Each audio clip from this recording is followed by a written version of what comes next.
안녕하세요. 최신 연구를 소개하는 고종필 교수입니다. 여러분은 언제 가장 마음이 조급해지시나요? 아마 아이가 무언가에 진득하게 집중하지 못하고 산만해 보일 때가 아닐까 싶습니다. 다른 집 아이들은 앉아서 책도 잘 본다는데 왜 우리 애는 5분도 못 버틸까 하는 걱정이 있을 겁니다. 그래서 우리는 더 좋은 교구를 사고 더 세심하게 가르치고 부모가 옆에서 하나하나 이끌어 주려고 애를 씁니다. 하지만 우리가 아이를 돕기 위해 쏟는 그 열정적인 가르침이 때로는 아이의 집중력을 방해하는 예기치 못한 결과를 낳기도 합니다. 오늘 저는 아이의 집중력을 깨우는 진짜 열쇠가 어디에 있는지 최신 연구를 통해 그 해답을 함께 찾아보려 합니다. 오늘 제가 여러분과 나누고 싶은 논문은 2026년 유아교육 저널에 게재된 3세 아동의 지속적 주의 집중력, 교수 조건과 선택의 영향이라는 연구입니다.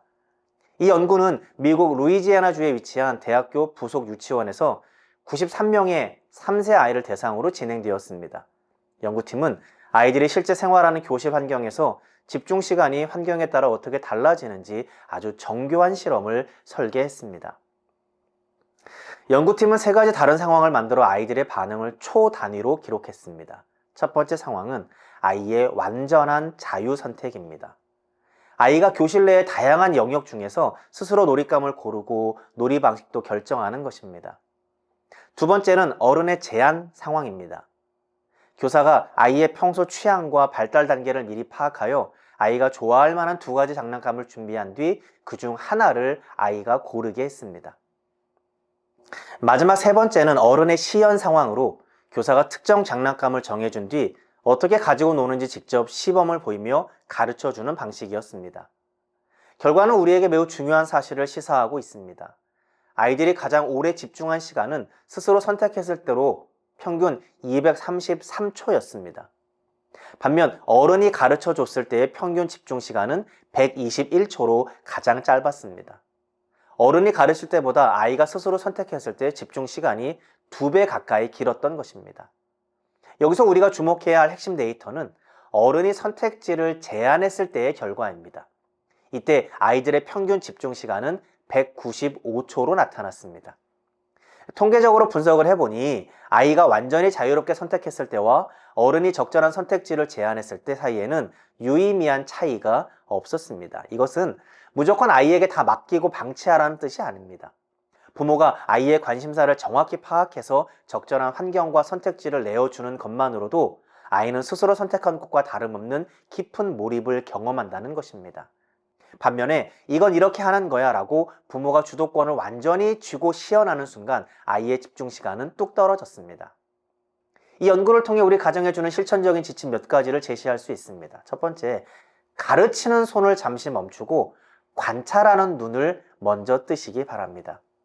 논문은 교사가 아이의 관심사와 발달 수준을 깊이 이해하고 그에 맞는 환경을 의도적으로 설계할 때 지속적 주의 집중이 극대화된다고 강조합니다. 무작정 정답을 가르치기보다 우리 아이가 지금 어떤 원리에 호기심을 느끼는지 먼저 관찰하는 것이 중요합니다. 부모의 역할은 지식을 일방적으로 주입하는 스승이 아니라 아이가 몰입할 수 있는 최적의 환경을 준비해주는 민감한 설계자가 되는 것입니다. 두 번째, 아이에게 존중이 담긴 선택지를 선물해 보시기 바랍니다. 다만 여기서 중요한 전제 조건이 있습니다. 부모가 생각하는 아이의 취향과 아이가 실제로 좋아하는 것 사이에는 간극이 있을 수 있다는 점입니다. 따라서 평소 아이를 충분히 관찰하여 무엇에 반응하는지 정확히 파악하는 과정이 선행되어야 합니다. 그렇게 파악한 선호도를 바탕으로 오늘은 블록놀이를 해볼까? 아니면 모래놀이를 해볼까? 라고 2가지 선택지를 가지고 제안해 보시기 바랍니다. 부모가 준비한 안전한 울타리 안에서 아이가 스스로 결정권을 행사하게 하는 것, 그것이 아이의 집중력을 지켜주는 가장 효과적인 전략입니다. 세 번째, 아이의 자율적 탐색을 지지하는 태도를 갖추어야 합니다. 연구 결과에서 보듯 어른이 주도적으로 시연을 보일 때 아이의 집중력은 가장 낮았습니다. 아이가 무언가를 탐구할 때 어른의 방식대로 결론을 내어주려고 하지 마시기 바랍니다.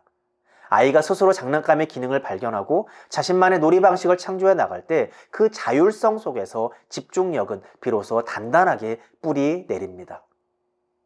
집중력은 외부에서 주입하는 기술이 아니라 아이 내면에서 솟아나는 힘입니다. 오늘부터 가르침의 말 대신 아이가 무엇에 흥미를 느끼는지 가만히 들여다보고 그 흥미를 이어갈 수 있는 선택지를 하나 건네보시면 어떨까요? 부모가 주도권을 조금 내려놓고 아이의 관심사에 민감하게 반응할 때 아이는 비로소 자신만의 세상을 세워갈 든든한 힘을 얻게 될 것입니다. 오늘 영상이 도움이 되셨다면 구독과 좋아요 부탁드립니다.